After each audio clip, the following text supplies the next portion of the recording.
सांप्रतिक समय राज्य में द्रुत गति बढ़ुची विद्युत जान फल प्रदूषण और जीवाश्म इंधन उपर निर्भरशीलता ह्रास पाउछि जहाँ उपर गुरुत्वारोप करिसेंती राज्यपाल डॉक्टर के हरिबाबू कंभमपति।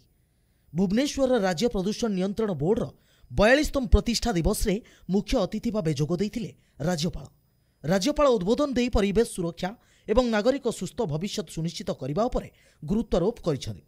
एपरिकी राजभवन सरकारी कारकेड को इवी रूपांतरित करा जायछि जहाँ कार्बन को उल्लेखनीय भाव में ह्रास करिछि जहाँकि एक उदाहरण सृष्टि करि पारिछि।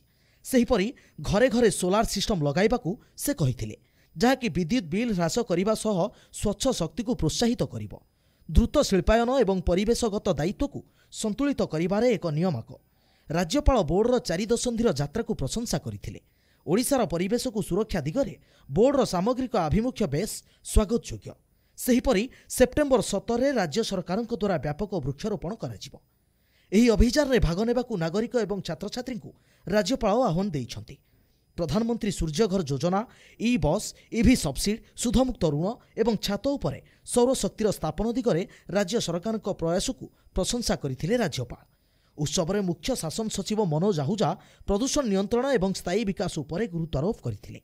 सेहिपरि जलवायु परिवर्तन विभागर अतिरिक्त मुख्य शासन सचिव सत्यव्रत साहू प्रमुख, मुख्य वन संरक्षक सुरेश पंत एवं पीसीसीए प्रेम कुमार झा समेत वरिष्ठ अधिकारी उपस्थित थिले। राज्य प्रदूषण नियंत्रण बोर्ड रे मेंबर सेक्रेटरी उमा नांदुरी स्वागत भाषण और मुख्य परिवेश इंजीनियर डॉक्टर निहारंजन साहू धन्यवाद देइथिले। उत्सव में राज्यपाल बोर्डर 3टी वेबसाइट एवं प्रकाशन उन्मोचन करथिले। Bureau report, NTV।